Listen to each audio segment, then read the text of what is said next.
मेरा नाम आमिना है। मेरी उम्र 18 साल है। मैं स्कूल में पढ़ती हूँ। हम 4 बहन भाई हैं। मेरी 2 बहनें यूनिवर्सिटी पढ़ती हैं और मेरा भाई एक दुकान पर काम करता है। ये कहानी जो मैं आपको बताने जा रही हूँ ये आज से साल पुरानी बात है। मैं अपनी दोस्त मोमिना, जो कि मेरी पड़ोसी है, इसके साथ स्कूल जाया करती थी। वो मेरी बेस्ट फ्रेंड थी। वो मेरे से उम्र में 3 साल बड़ी थी, लेकिन फिर भी हमारी दोस्ती बहुत अच्छी थी। हम पढ़ाई इकट्ठे ही किया करते थे। अक्सर वो मेरे घर आया करती थी और मैं उसके घर जाया करती थी। हम सब घर वाले मोमिना से बहुत प्यार करते थे। मोमिना क्योंकि मुझसे 3 साल बड़ी थी, इसलिए इसका जहन भी मुझसे काफ़ी वसी था।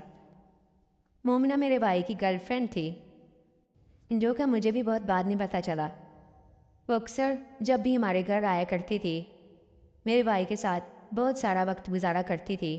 वो कुछ देर मुझसे बातें करने के बाद मेरे भाई के कमरे में चली जाती और घंटों बैठा करती थी। पता नहीं वो क्या बातें करते थे। ना जाने वो घंटों बैठे दोनों क्या क्या करते थे। मैं भी इतनी समझदार न थी। चूँकि मैं स्कूल में पढ़ती थी, मेरा मकसद सिर्फ अच्छे नंबर हासिल करना था और डॉक्टर बनना था। मुझे काफ़ी अजीब लगता था कि वो मुझसे मिलने आने के बहाने मेरे भाई के कमरे में घंटों बैठी रहती थी। मैंने कई बार इससे पूछना भी चाहा, लेकिन मेरी हिम्मत कभी नहीं हुई। मेरा भाई भी मोमिना से अक्सर पूरी रात व्हाट्सएप पर बातें करता रहता और मेरे पूरे घर वाले इस बात से बेखबर थे, लेकिन मुझे इसका इल्म था। अक्सर मेरे भाई के साथ बाइक पर जाया करती, कभी घूमने तो कभी पार्क में तो कभी मूवी देखने जाती।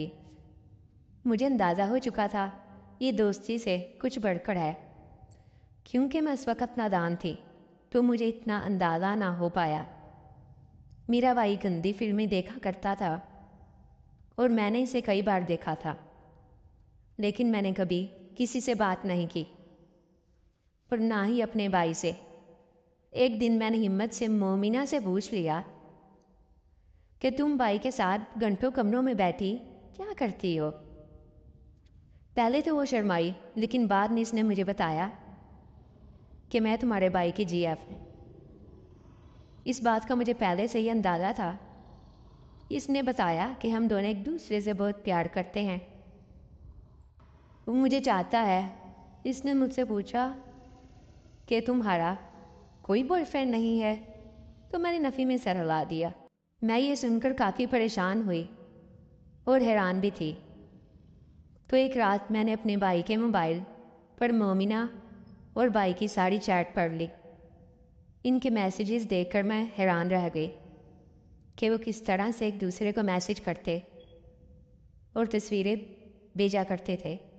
एक दूसरे को अपनी शर्मगाहों की तस्वीर भेजा करते थे और बातें किया करते थे कि इस बार मैं तुम्हें घोड़ी बनाऊंगा और तुम्हें अपने घोड़े की काफ़ी देर तक सवारी कराऊंगा। तुम चीखें मारोगी, लेकिन मेरा घोड़ा तुम पर ज़रा भी तरस नहीं खाएगा। मोमिना इसे अपने गोल मटोल मम्मा की तस्वीरें भेजा करती थी। मेरा भाई भी इसे अपनी शर्मगाह की तस्वीर भेजा करता और कहा करता था, कैसा है मेरा घोड़ा। अगले दिन मैंने मोमिना से पूछा कि तुम लोग ये कैसी तस्वीरें सेंड करते हो और ये घोड़ा, ये शर्मगाह, ये क्या चीज़ है, मुझे समझ नहीं आ रही। तो इसने मुझे बताया कि तुमने कभी जिस्मानी ताल्लुक़ नहीं रखा। मैंने कहा, मुझे इसके बारे में इतना मालूम नहीं। अब मुझे तजस्सुस हो रहा था, इसलिए मैंने इससे पूछा कि मोमिना, ये जिस्मानी ताल्लुकात क्या होता है और ये कैसे होता है। मैं तो नादान थी, लेकिन मोमिना सब कुछ जानती थी।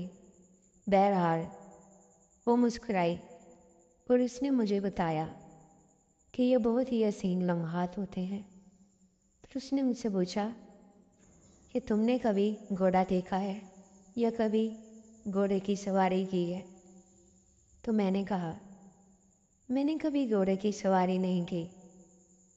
تو اس نے مجھے کہا کہ تمہاری زندگی ہی بیکار ہے، تم نے کبھی گھوڑے کی سواری نہیں کی۔ پھر اس نے مجھے بتایا کہ تمہارے بھائی کا گھوڑا کس قدر لمبا ہے، کس قدر مجھے مزہ آتا ہے جب بھی میں تمہارے گھر آتی ہوں تو ہم ایک دوسرے کے ساتھ کھیلتے ہیں۔ تمہارا بھائی مجھے گھوڑی بنا دیتا ہے اور گھنٹوں میری لیتا ہے، میرے دودھ پیتا ہے، مجھے کس کرتا ہے، مجھے بہت مزہ آتا ہے اور ہم دونوں یہ بہت انجوائے کرتے ہیں۔ اب میں گھر آ گئی اور میں پوری رات گھوڑے کے بارے میں ہی سوچتی رہی اور سواری کے بارے میں اور اس لطف کے بارے میں سوچتی رہی جو مومنہ نے مجھے بتایا تھا۔ ابھی کچھ ٹائم ہی ہوا تھا کہ میری شرمگاہ گیلی ہو گئی تھی۔ اب میں روز جب بھائی سو جاتا تو اس کے موبائل سے مومنہ کے میسج پڑھتی اور اب مجھے مزہ آنے لگا۔ جب بھی مومنہ میرے بھائی کے گھوڑے کے بارے میں بات کرتی تو میرے اندر ایک عجیب سی کیفیت